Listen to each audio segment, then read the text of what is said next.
Bismillahirrahmanirrahim. Assalamualaikum warahmatullahi wabarakatuh. Perkenalkan, nama saya Mailan Korina dengan nomor induk mahasiswa 22272000097. Video ini ditujukan untuk memenuhi ujian akhir semester mata kuliah Pendidikan Bahasa Indonesia SD 1 yang diampu oleh dosen yang pertama, Ibu Rina Yuliana MPD dan Ibu Yoma Hatimah MPD. Jurusan Pendidikan Guru Sekolah Dasar, Fakultas Keguruan dan Ilmu Pendidikan, Universitas Sultan Ageng Tirtayasa.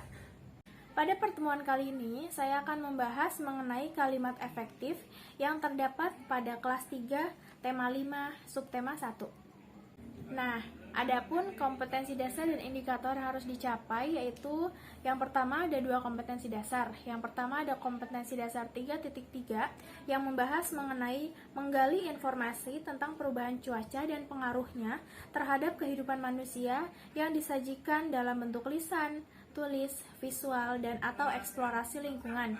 Kemudian 4.3 menyajikan hasil penggalian informasi tentang konsep perubahan cuaca dan pengaruhnya terhadap kehidupan manusia dalam bentuk tulis menggunakan kosakata baku dan kalimat efektif. Sedangkan indikator yang pertama ada 3.3.1 menguraikan informasi tentang perubahan cuaca dan pengaruhnya terhadap kehidupan manusia. Kemudian 4.3.1 merumuskan kosakata baku mengenai perubahan cuaca menggunakan kalimat efektif. Adapun tujuan pembelajaran yang harus dicapai oleh peserta didik ada 4. Yang pertama, siswa diharapkan mampu untuk memahami pengertian kalimat efektif. Yang kedua, siswa diharapkan mampu untuk memahami ciri-ciri kalimat efektif. Yang ketiga, siswa diharapkan mampu untuk membuat kalimat efektif. Dan yang keempat, siswa diharapkan mampu untuk mengubah kalimat tidak efektif menjadi kalimat efektif. Nah, sebelum masuk ke dalam materi inti, Ibu akan bertanya terlebih dahulu, pernah tidak sih kita berbicara dengan lawan bicara kita, akan tetapi lawan bicara kita tidak dapat menangkap pembicaraan yang kita sampaikan? Tentunya pernah ya. Nah, mengapa hal tersebut dapat terjadi? Hal tersebut dapat terjadi karena apa yang kita sampaikan belum termasuk ke dalam kalimat efektif, sehingga pendengar belum dapat memahami apa yang kita sampaikan dengan baik.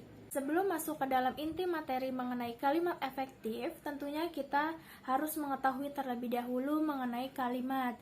Nah, apa sih itu kalimat? Baik, kita langsung bahas ya.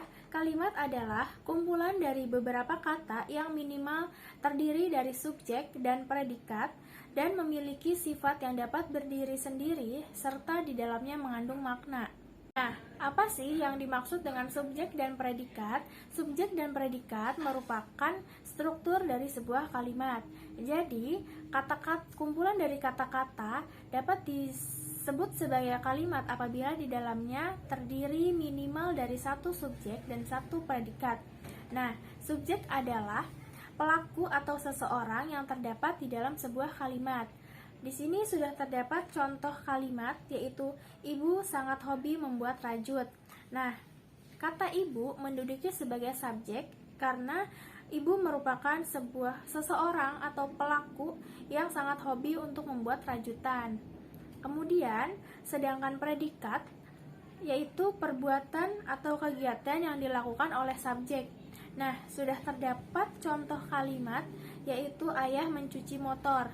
Nah, mencuci menduduki sebagai predikat karena ia merupakan sebuah kegiatan yang dilakukan oleh subjek, yang mana ayah menduduki sebagai subjek dan melakukan kegiatan mencuci motor. Nah, kita sudah sampai ke inti materi mengenai kalimat efektif. Lalu, apa sih yang dimaksud dengan kalimat efektif? Kalimat efektif adalah kalimat yang sesuai dengan kaidah bahasa, baik dilihat dari ejaannya maupun tanda bacanya, sehingga dapat memudahkan pembaca atau pendengar untuk memahaminya. Lalu, adapun tujuan kalimat efektif terbagi menjadi dua. Yang pertama, kalimat efektif ditujukan untuk mempermudah lawan bicara kita untuk memahami makna kalimat. Kemudian tujuan yang kedua, kalimat efektif ditujukan agar pesan yang disampaikan dapat mudah dimengerti oleh pendengar maupun pembaca.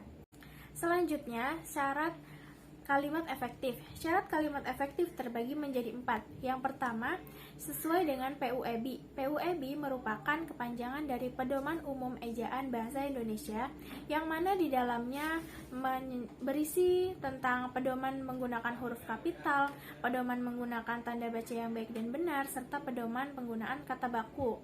Kemudian yang kedua itu sistematis. Kalimat efektif biasanya terdapat minimal satu subjek dan satu predikat, dan terkadang terdapat pula objek dan keterangan sebagai pelengkap. Yang ketiga, kalimat efektif tidak ambigu. Tidak ambigu di sini dalam artian tidak membingungkan pembaca. Selanjutnya, tidak boros kata atau bertele-tele, sehingga pembaca dapat dengan langsung untuk memahami kalimat tersebut.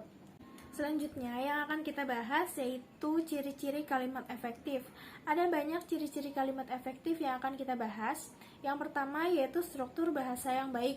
Nah, struktur bahasa yang baik yaitu sesuai dengan ejaan yang berlaku, yang mana diawali dengan huruf kapital dan diakhiri dengan tanda baca, baik itu tanda titik, tanda tanya, maupun tanda seru. Nah, sudah Ibu siapkan 3 kalimat, yang mana kalimat pertama, kakak membeli obat. Nah, kalimat pertama diawali dengan huruf kapital, namun tidak diakhiri dengan tanda baca. Maka dapat disimpulkan bahwa kalimat pertama bukan termasuk ke dalam kalimat efektif. Selanjutnya pada kalimat kedua, adik menyiram tanaman. Adik diawali dengan huruf kapital dan kalimat tersebut diakhiri dengan tanda baca titik, sehingga dapat disimpulkan bahwa kalimat kedua merupakan kalimat efektif. Selanjutnya pada kalimat ketiga, Cynthia memakan buah apel. Pada kata Cynthia tidak menggunakan huruf kapital, serta tidak diakhiri juga dengan tanda baca, sehingga dapat disimpulkan bahwa kalimat ketiga bukan merupakan kalimat efektif.